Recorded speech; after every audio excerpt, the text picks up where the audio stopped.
Hello दोस्तों, आपका अपने YouTube चैनल संघर्ष मैथमेटिक्स सेंटर में आपका स्वागत है। मैं पवन सर। तुम्हारा नाम क्या हुआ बाबू? प्रिंस कुमार। प्रिंस कुमार। किस क्लास में हो? 9th में। चलिए देखिए, 9th में ये बच्चा है, इसको पढ़ाया गया है गुणसूत्र और 10 दिन हो गया है। अब देखिए ये 10 दिन में भूला है कि क्या है नहीं है, देखते हैं ये बता पाता है या नहीं है। ठीक है, और बच्चा है और थोड़ा बहुत तो त्रुटि होगा ही, है ना, लेकिन जो है फिर भी आप लोग देखिए इसका कितना बोलने का ये है। तो चलो बताओ इसको, इसके बारे में। आओ इधर, चलिए इधर से भी बता सकता है। ठीक है, जैसे कंफर्टेबल महसूस होवे। ठीक है, चलो बोलो। तो चैप्टर का नाम है जीव गुणसूत्र। चैप्टर नहीं है, ये टॉपिक है। ठीक है, गुणसूत्र है। चलो, टॉपिक का नाम है गुणसूत्र। गुणसूत्र का नामकरण किया था W वॉल्टेयर ने। कौन किया था? तो W वॉल्टेयर ने। यह किया था 1888 में। 1888 में गुणसूत्र का नामकरण हुआ था। गुणसूत्र का इंग्लिश का नाम है क्रोमोसोम। क्या नाम है? क्रोमोसोम। क्रोमोसोम का सरल अर्थ हम समझते हैं तो यह कोशिका के अंदर पाया जाने वाला धागे जैसा ढांचा होता है। यह किसके अंदर पाया जाता है? तो कोशिका के अंदर। और इसका संरचना कैसा होता है? तो धागे जैसा, और जिसमें वंशानुगत हेरिडिटी यानी हमारे लक्षणों की जानकारी होती है। गुणसूत्र हमारे लक्षणों की जानकारी बताती है। यह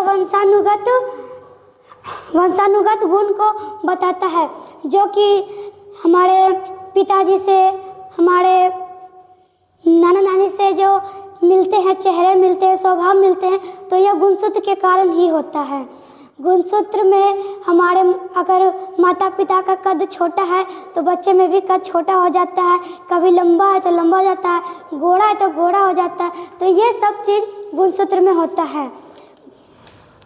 गुणसूत्र का सरल अर्थों में हम समझते हैं, गुणसूत्र वे संरचनाएं हैं जो माता पिता से संतान तक गुण जैसे रंग, कद, स्वभाव आदि पहुंचाने का काम करते हैं। जैसा कि मैंने अभी तुरंत बताया, जो गुणसूत्र का संरचना जो होता है वो माता पिता से संतान में उसका रंग, कद, स्वभाव पहुंचाता है। थोड़ा और समझते हैं हम। हर जीव की कोशिकाओं के नाभिक न्यूक्लियस में गुणसूत्र पाए जाते हैं। कोशिका जो शरीर के अंदर होते हैं उसके नाभिक, जिसको कि इंग्लिश में न्यूक्लियस कहते हैं, इसको हम केंद्रक भी कहते हैं। यह केंद्रक में पाया जाने वाला है गुणसूत्र। गुणसूत्र जो है ये डीएनए और प्रोटीन से मिलकर बने होते हैं। गुणसूत्र डीएनए और प्रोटीन से बने होते हैं। डीएनए और प्रोटीन से मनुष्यों में कुल 46 गुणसूत्र होते हैं, यानी 23 जोड़े। मनुष्य में टोटल गुणसूत्र कितने होते हैं? 46, यानी कि 23 जोड़े। इस तरह गुणसूत्र वंशानुगत जानकारी को ढोने वाला संरचना है। गुणसूत्र जो है वंशानुगत जानकारी को ढोता है। वंशानुगत मतलब जो माता पिता में स्वभाव, कद, रंग होते हैं वो संतान में पहुंचाने का काम करता है। अब देखते हैं कौन से जीव में कितने गुणसूत्र होते हैं। यहाँ पे क्या होगा? गलत है, तुमको पता है ना? यहाँ क्या होगा? क्या होगा? 40 होगा। 40 होगा। बिल्कुल सुंदर बोला है। चलो बताओ। तो बिल्ली में 38 गुणसूत्र होते हैं। बिल्ली के साथ इसको जो है टिप्स के माध्यम से बच्चे को बताना है। नीतीश सर पढ़ाए हैं ना? तो नीतीश सर तुमको पढ़ाए हैं टिप्स के माध्यम से। इसको बेहतरीन ढंग से जैसे नीतीश सर पढ़ाए 2 कॉपी बताना है। बता देगा ना? चलो ठीक है, बताओ। तो बिल्ली के साथ शेर में और चीता ये तीनों में गुणसूत्र की संख्या 38 होती है। कितनी होती है? 38। अब बिल्ली, चीता, शेर तीनों, अगर तीनों कहीं एक जगह पे मिल जाता है तो हम उसके सामने नहीं लड़ सकते, अड़ भी नहीं सकते। अड़ का मतलब हो जाता है 38। अड़ से क्या निकल आता है? 38। अब आते हैं चूहा पे। चूहा, इसका ये जो गुणसूत्र है ये गलत है, इसका हो जाएगा 40। क्या हो जाएगा? 40। ये गलत है चूहा। अब देखते हैं कहीं पे भी हम पैसा रख देते हैं, भूल जाते हैं, तो चूहा क्या करता है? पैसे को चारों तरफ से कुतर देता है। जब चारों तरफ से कुतर देता है तो उसका मान हो जाता है 0। तो चारों तरफ से कुतर देना यानी कि उस निकल जाता है 4 और उसका मान कितना हो गया 0। तो इससे हो जाता है चूहा का गुणसूत्र 40। इस टिप से हम इसको याद रख सकते हैं। अब आते हैं गेहूं में। गेहूं में टोटल 42 गुणसूत्र होते हैं। अब आते हैं खरगोश में। खरगोश यानी कि 44।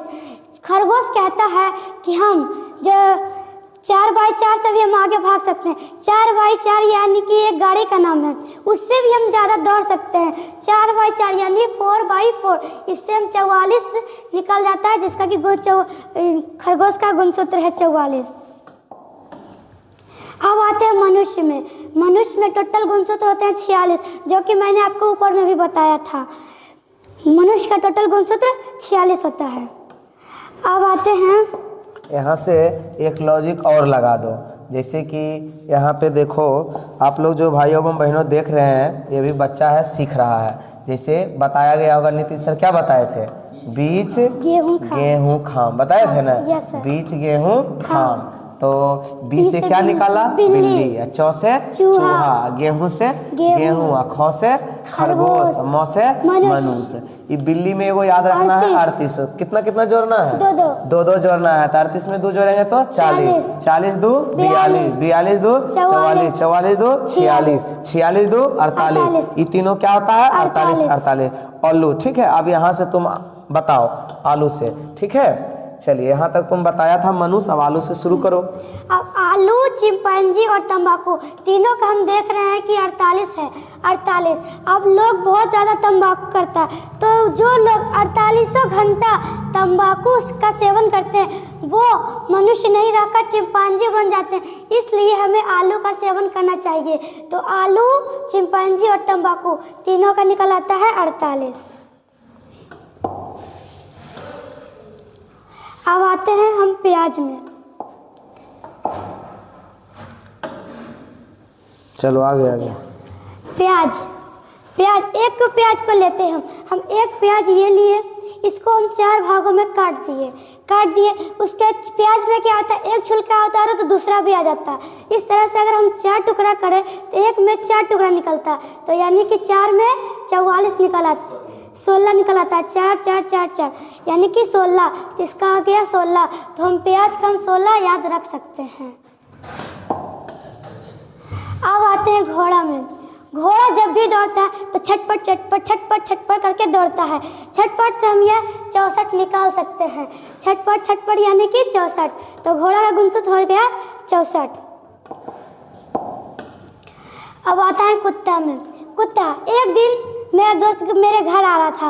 वो पूछा कि हम तुम्हारे घर कब आ सकते हैं? तो मैंने बताया कि तुम मेरे घर कभी भी आ सकते हो, पर रात में 7 से 8 बजे तक में मेरे घर नहीं आना। अगर आ गए तो तुम्हें कुत्ता छोड़ने वाला नहीं है। तो 7 से 8 नहीं आना है। और कौन इसको पकड़ेगा? तो कुत्ता। तो कुत्ता का 7 से 8 यानी कि 78। हम इसको याद ही रख सकते हैं। अब आते हैं नींबू में। नींबू का होता है 36। नींबू का होता है 36। अब बहुत सारे लोगों को शादी होता है। कोई लड़का कोई लड़की दोनों का शादी हुआ, तो उसके घर वाले उसको कहते हैं ये देखो 36 में 36 गुण मिल जाते हैं। इसको कहावत में ये भी बोलते हैं ये नींबू जैसा मिल रहा है। इसका मतलब होता है 36 का 36 गुण मिलना। तो नींबू का हो जाता है 36। अब आते हैं कबूतर में। कबूतर का 80 होता है।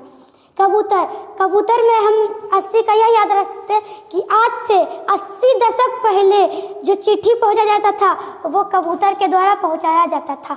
80 दशक पहले तो किससे पहुंचा जाता था चिट्ठी? तो कबूतर से। तो कबूतर का हम याद रख सकते हैं 80। कबूतर का कितना? 80। अब आते हैं मेंढक। मेंढक को जब भी देखो तो टर टर करते रहता है। तो तर और तर ये हमेशा वो बोलते रहता है। तर से हम निकालते हैं 13 और इससे भी निकालते हैं 13। अब ये दोनों का अगर जोड़े हम तो 26 आ जाता है। तो मेंढक का हो गया 26 गुणसूत्र। और इसको इस तरह से भी बता सकते हैं, मेंढक जो होता है पानी में छप छप करते रहता है ना, इसीलिए छप से क्या निकल गया? 26 निकल गया। ऐसे भी बता सकते हैं। चलिए, बहुत सुंदर बताया है। आगे बताओ क्या है। अब आते हैं मक्का। मक्का तो आप लोग देखे होंगे, बाजार में बहुत सारा मिलता है। मक्का जो ऐसा रहता है, इसमें बहुत सारा लाइन रहता है, इसमें दाना रहता है। तो हम याद रख सकते हैं, अगर एक लाइन में 20 दाना याद रख सकते हैं। एक मक्का में एक लाइन में 20 दाना है, तो मक्का का हो गया 20। और प्याज तो मैंने पहले भी बताया, एक प्याज को 4 भागों में बांटो, उसका 16 हो जाएगा। मटर, अब मटर को हम याद रखते हैं। देखिए, एक मटर है, एक मटर में हमेशा 4 बीज रहते हैं, कभी कभी 5 हो जाता है, तो 4। एक मटर में 4 बीज हैं, तो एक मटर यानी कि 1, और उसमें बीज कितना है 4, तो 1 और 4 14 हो गया, तो मटर का 6। और आ गया मच्छर। मच्छर कभी हम सोए हैं, मच्छर काट लिया, कोई उसको मार दिया, उससे खून निकलता, बहुत बोलते हैं छी छी छी छी ये कितना गंदा मच्छर है, छी छी छी छी, इससे हम 6 निकाल सकते हैं। छी छी छी छी 6 से हो गया मच्छर का 6। अब आते हैं घरेलू मक्खी में। घरेलू मक्खी, घर को कितना भी साफ सुथरा कर दो, सैनिटाइजर क्यों ना कर दो, उसमें 1 से 2 मक्खी रह ही जाता है। 1 से 2 यानी 12, तो घरेलू मक्खी का गुणसूत्र हो जाता है 12। अब आते हैं टमाटर में। टमाटर और चावल, टमाटर और चावल दोनों का गुणसूत्र होता है 24। और घर में एक लड़का था, एक लड़की, वो अपनी पत्नी से बोलता है कि तुम हमें 24 घंटा टमाटर, आलू और चावल ही खिलाते रहती हो। टमाटर और आलू कब खिलाता है, तो 24 घंटा। 24 घंटा यानी कि सुबह शाम दोपहर, 24 घंटा यानी कि 24, इसका गुणसूत्र हो जाएगा 24। अब आते हैं आम में। आम का 40, आम का 40 हो जाता है, तो आम कैसे याद रखा? आम का टिप्स भूल गया क्या? अच्छा कोई बात नहीं, आगे बढ़ो। आम का 40, ये याद रखिएगा, आम का 40 होता है। और शेर और चीता, ये तो पहले भी बता दिया। अगर बिल्ली, चीता और शेर तीनों एक जगह मिल तो मुझसे अड़ नहीं सकते, यानी कि 38। अब आते हैं हाथी में। हाथी को देखते तो बहुत विशाल जानवर है, हाथी का बहुत बड़ा शरीर होता है। बहुत लोग कहता है कि मैं 56 इंच का छाती है, तो हाथी का भी 56 इंच का ही शरीर होता है। 56 इंच यानी कि हाथी का गुणसूत्र 56 होता है। अब गाय में,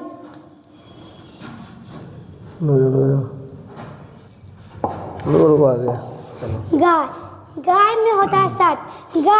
गाय में देखते हैं बहुत लोग दूध निकालता है, दूध निकालते समय बाल्टी में जब भी दूध निकलता है तो उसको आवाज़ आता है, छुर आवाज़ आता है।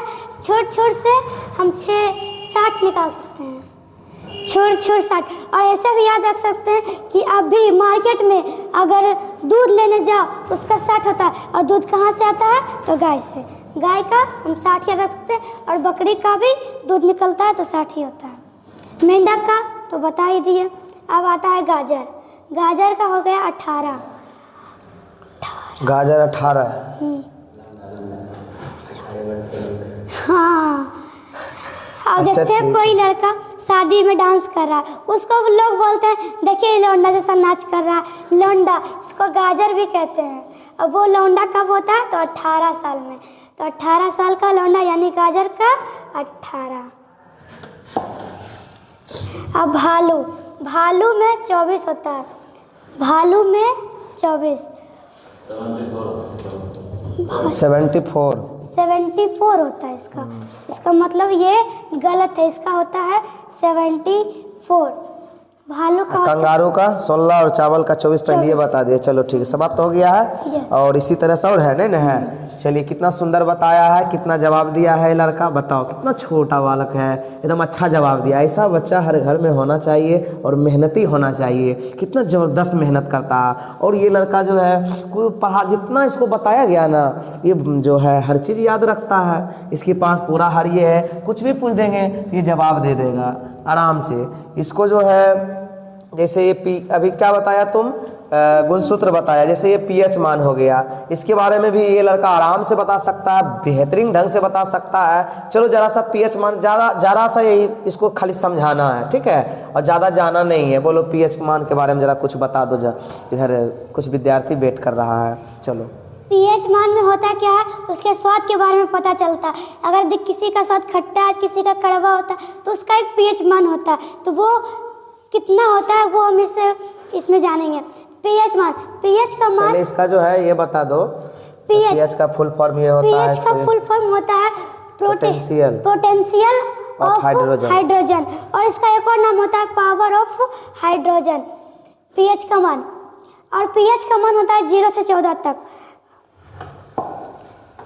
पीएच का मान होता है 0 से 14 तक। ये स्केल पर मापा जाता है। हाँ, और ये स्केल तक मापा जाता है। और ये स्केल आप इसमें देख सकते हैं, ये है पीएच स्केल। इसमें 0 से लेकर यहाँ तक 14 तक इसमें मान दिया गया है, 14 तक मान दिया गया है। ये जो है पीएच स्केल की खोज SPL सारेंसन ने 1909 में की थी। तो पीएच स्केल का खोज किसने की था? SPL सारेंसन ने। तो कब की थी? तो 1919 में। अगर किसी तरल का पीएच मान 7 से कम होता है तो वह अम्लीय यानी कि एसिड होगा। अब ये है पीएच मान का 7। इससे अगर कम यानी इधर जाता है तो ये इसका स्वाद खट्टा हो जाता है, खट्टा हो जाता है। अगर किसी तरल का पीएच मान 7 से अधिक हो जाता है, अगर किसी तरल का पीएच मान 7 से अधिक होता है तो वह क्षारीय हो जाता है। क्षारीय का स्वाद कड़वा भी हो सकता है और तीखा भी हो सकता है, दोनों हो सकता है। अगर किसी तरल का पीएच मान 7 है तो वह उदासीन होगा। उदासीन यानी कि उसका कोई स्वाद नहीं होता, जैसे कि पानी में कोई स्वाद नहीं होता। अगर मीठा की बात करें तो वह भी उदासीन में ही जाता है। अब आते हैं जल का पीएच मान। जल का पीएच मान होता है 7 यानी कि उसका स्वाद होगा, उसका स्वाद हो जाएगा उदासीन। 7 का जिस वस्तु का पीएच मान 7 होता है तो उसका स्वाद उदासीन होता है, यानी कि उसका कोई स्वाद नहीं होता। उसमें खारा भी चलता है, मीठा भी चलता है। जैसे कि याद कैसे रखेगा इसको 7 को? जल, इसे जल को हम 7 दिन पीते हैं। हाँ, पीते हैं ना, तो 7 दिन पीते हैं तो इसको याद रखेंगे, 7 हो जाएगा। चलो नमक के बारे में। नमक स्वाद में खारा होता है, जिसका भी पीएच मान 7 ही होता है। नमक को भी हम 7 दिन खाते हैं। अगर नहीं खाए तो वो हमें सब्जी सही लगता ही नहीं है।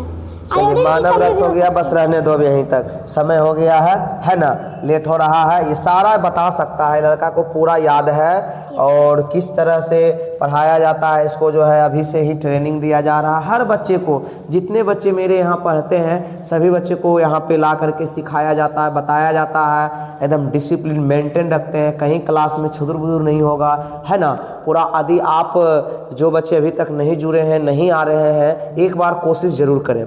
कितना बेहतरीन ढंग से यहाँ पे पढ़ाया जाएगा, ज़बरदस्ती पढ़ाया जाएगा। आप यदि पढ़ना नहीं चाहते हैं तो फिर पढ़ाया जाएगा, और नहीं तो सीधे यहाँ से विदा कर दिया जाएगा यदि डिसिप्लिन को तोड़ते हैं तो। उम्मीद करते हैं कि आप लोग आइएगा, ठीक है, और ध्यान दीजिएगा। और देख ही रहे हैं किस तरह से सभी बच्चे को बारी बारी से यहाँ पे लाया जाता है। तब तक के लिए थैंक यू सो मच, धन्यवाद। मिलते हैं अगले क्लास में।